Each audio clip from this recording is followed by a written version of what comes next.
ગુજરાતમાં સામાન્ય ચૂંટણીનું અત્યારે મતદાન થઈ રહ્યું છે, પણ એ જ દરમિયાન ઘણી બધી વખત એવી બબાલ પણ આપણને જોવા મળી કે જ્યાં અલગ અલગ પક્ષના ઉમેદવારો છે, અલગ અલગ પક્ષના નેતાઓ છે જે સામસામે આવી ગયા છે, ગાળાગાળી કરતા પણ નજરે પડ્યા છે અને એ જ દરમિયાન ઘણા બધા પોલીસ ઉપર સવાલ પણ ઊભા થયા છે, ખાસ કરીને જ્યાં ઓફિસર બેઠા હોય છે, પ્રિસાઇડિંગ ઓફિસર છે, જેમને ક્યાંક ને ક્યાંક સૂચન આપવામાં આવ્યું છે કે તમારે બધું જ ધ્યાન રાખવાનું છે, પણ એ જ અધિકારીઓ દારૂ પીને બેઠા પણ આપણને નજરે પડ્યા। નમસ્કાર, નિર્ભય ન્યૂઝ સાથે હું છું રિદ્ધિ।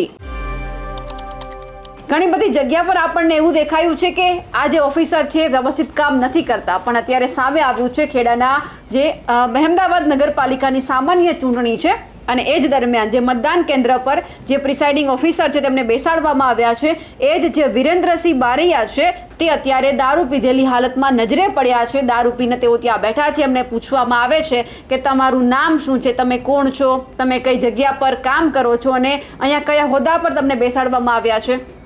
ત્યારે તે કહી દે છે કે સાહેબ જવા દો ને, જે હોય અત્યારે તમે મને છોડી દો એમ, કારણ કે તમે પણ એમને જોઈ શકશો કે દારૂ પીને કઈ રીતે બેઠા છે, ત્યાં પોતે કામગીરી કરી રહ્યા છે। સૌથી પહેલા આપણે એ પણ વિડીયો જોઈ લઈએ કે જે આપણને ખબર પડશે કે જે આ વ્યક્તિને હોદ્દો આપવામાં આવ્યો છે, કામગીરી સોંપવામાં આવી છે, કામગીરીની જગ્યા પર તે ત્યાં શું કરી રહ્યા છે।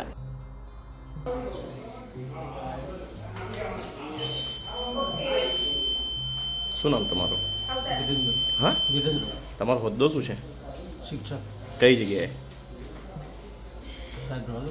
કઈ સ્કૂલમાં ફરજ બજાવો છો? કઈ સ્કૂલમાં ફરજ બજાવો છો? હા, કઈ સ્કૂલમાં ફરજ બજાવો તમે?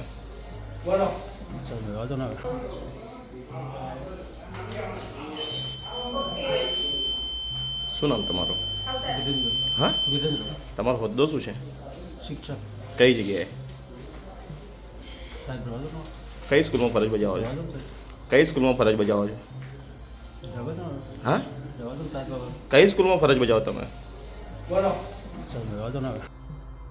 આજે વિરેન્દ્રસિંહ બારૈયા છે એ ખેડા જિલ્લાની એક શાળામાં મદદની શિક્ષકની ફરજ બજાવે છે, પણ સવાલ અહીંયા એ છે કે જો એમને આ નાની એવી કામગીરી સોંપવામાં આવી છે, એમને કહેવામાં આવ્યું છે કે તમારે અહીંયા ધ્યાન રાખવાનું છે કે કોણ શું કરે છે, કેટલા અહીંયા મતદારો આવ્યા છે, તમારે એ પણ જોવાનું છે કે અહીંયા કોઈ બબાલ થાય છે કે નહીં, પણ આ સાહેબ તો ક્યાંક એવું લાગે છે કે પોતાની જ મોજમાં જે દારૂ પીને બેઠા છે।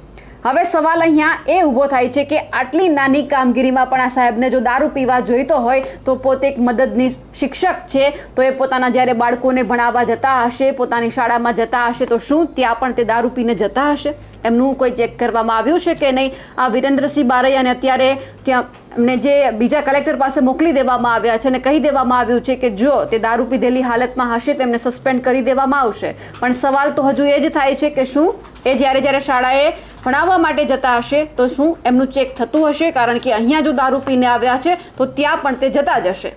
અમારા અહેવાલને લઈને આપનું શું કહેવું છે કમેન્ટ કરીને ચોક્કસથી જણાવજો। સાથે જ અમારી નિર્ભય ન્યૂઝ ચેનલને લાઇક, શેર અને સબસ્ક્રાઇબ કરવાનું ભૂલશો નહીં। નમસ્કાર।